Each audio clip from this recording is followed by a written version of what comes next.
എല്ലാവർക്കും tasty tips കറി വേൾഡിലോട്ട് സ്വാഗതം. ഞാനിന്നിവിടെ ഉണ്ടാക്കാൻ പോകുന്നത് വെണ്ടക്ക മപ്പാസാണ്. അതിനായി കഴുകി അരിഞ്ഞ കഷ്ണങ്ങളാക്കിയ വെണ്ടക്ക അല്പം എണ്ണ ഒഴിച്ച് വാട്ടിയെടുക്കുക. ചെറുതീയിൽ ഇട്ട് വഴറ്റിയ ശേഷം നമ്മൾ അതിനെ ഒരു പാത്രത്തിലോട്ട് മാറ്റി വയ്ക്കണം.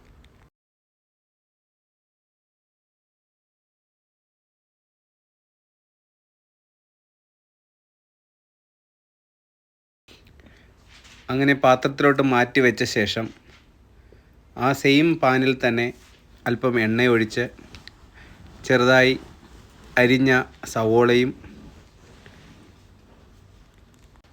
ഇഞ്ചിയും വെളുത്തുള്ളിയും വേപ്പിലയും പച്ചമുളകും ഇട്ട് നന്നായിട്ട് വഴറ്റിയെടുക്കുക.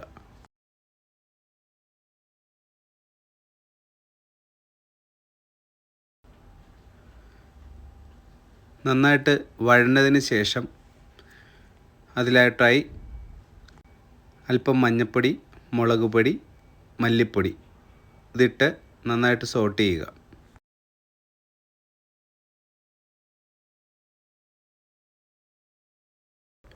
ഈ മസാല നന്നായി വാടിയതിന് ശേഷം ചെറിയ കഷ്ണങ്ങളാക്കിയ തക്കാളി ഇട്ട് കൊടുക്കുക. അതിനുശേഷം അതിനകത്തോട്ട് കറി മസാല ഇട്ട് കൊടുക്കുക. തക്കാളി നന്നായി ഉടഞ്ഞതിന് ശേഷം രണ്ടാം പാൽ ഒഴിച്ചു കൊടുക്കുക. എന്നിട്ട് നന്നായിട്ട് ഇളക്കുക.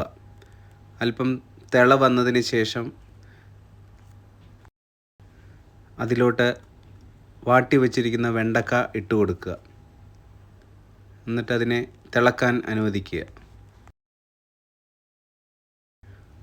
അതിനുശേഷം അതിനെ ഒരു മൂടി കൊണ്ട് അടച്ചു വയ്ക്കുക. പിന്നെ തീ ഓഫാക്കിയതിന് ശേഷം അതിലോട്ട് ഒന്നാം പാൽ ഒഴിച്ചു കൊടുക്കുക.